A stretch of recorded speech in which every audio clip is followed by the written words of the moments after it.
On the surface, whoa. Olá, Benders! Aqui é o Patrick e o vídeo de hoje é sobre Kipo e os Animonstros, a nova animação da Netflix que estreia no dia 14 de janeiro. Nós achamos que vocês iam gostar muito que a gente falasse sobre essa série aqui no canal, e um dos motivos é porque ela foi animada pelos estúdios Mir, o mesmo estúdio de A Lenda de Korra. Kipo faz parte do mesmo acordo de parceria entre a DreamWorks, o estúdio Mir e a Netflix. Um acordo que trouxe Voltron pra gente. E a Netflix mandou pra gente a primeira temporada de Kipo pra gente assistir e poder falar pra vocês o que a gente achou. Já vou deixar avisado, eles aparentemente estão tentando consertar todos os erros que cometeram em Voltron. Mas isso é assunto de vocês com a Ingrid, eu vou deixar aqui nos cards um vídeo dela falando sobre como Voltron deveria ter terminado. O nosso assunto hoje aqui é Kipo. Fica aí.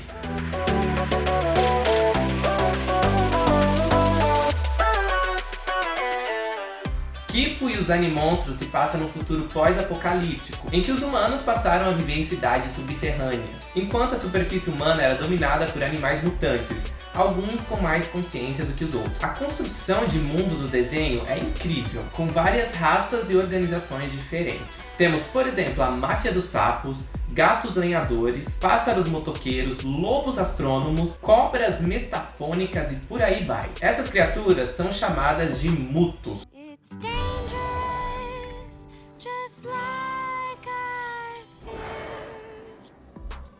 Nesse sentido, o desenho lembra bastante o começo de Voltron, quando eles exploravam vários planetas e a gente via vários tipos diferentes de aliens. Também lembra um pouco o desenho Summer Camp Island, do Cartoon, em que cada episódio os protagonistas descobrem um mistério diferente da ilha do acampamento de verão. O desenho segue a história da Kipo, uma garota super nerd e animada que morava numa cidade subterrânea, que no desenho são chamadas de Toca, até que um mega muto atacou a cidade dela e ela foi separada do pai dela, e também dos outros habitantes, indo parar no esgoto. Você não deve ser dessa área. Você é de uma das cidades cavadas? É uma menina da toca? Você ouviu falar? Me chamo Kipo. Ela se vê sozinha na superfície e fica assustada no começo, mas decide ir atrás do povo dela. No caminho, a Kipo faz várias amizades. Primeiro, ela conhece a Mandu, uma porquinha com 4 olhos e 6 patas. Depois, ela conhece uma menina humana, sem nome, que ela chama de Loba. A Loba odeia mutos, é super grossa e violenta, e a princípio quer se livrar da Kipo, mas decide ajudá-la a encontrar o seu povo. Sabe aquela personagem que claramente tem um passado sombrio que deixou ela assim?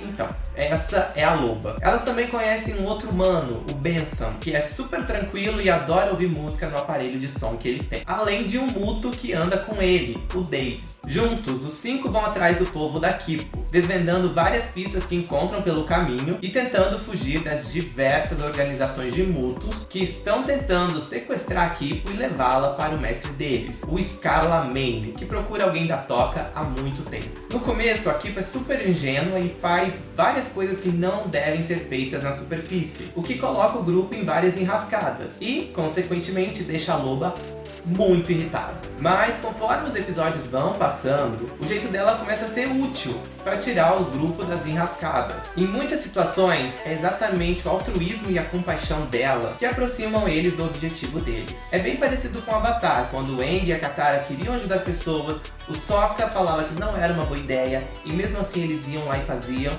e no final dava tudo bom. Além de ter uma história super legal e inovadora, o desenho é extremamente representativo. Além de termos uma personagem protagonista mestiça, outros 2 personagens principais são negros e a representatividade LGBTQ+, nesse desenho aparece de uma forma muito inesperada, de um jeito muito mais explícito do que qualquer outro que a gente já tenha visto. Eu não quero dar muitos detalhes, porque senão seria spoiler, mas digamos que eles dizem coisas e usam termos que até então não tinham sido ditos em nenhum outro desenho infantil. O desenho também trata de vários temas profundos, principalmente em relação ao preconceito, tanto o preconceito dos humanos com os mutos, quanto o inverso. E conforme a história avança, os personagens vão amadurecendo, superando seus traumas e aprendendo a lidar com as mudanças juntos. Os 4 primeiros episódios talvez não empolguem muito, mas podem continuar, porque a partir do 5º, novos mistérios surgem na história em relação a Kipo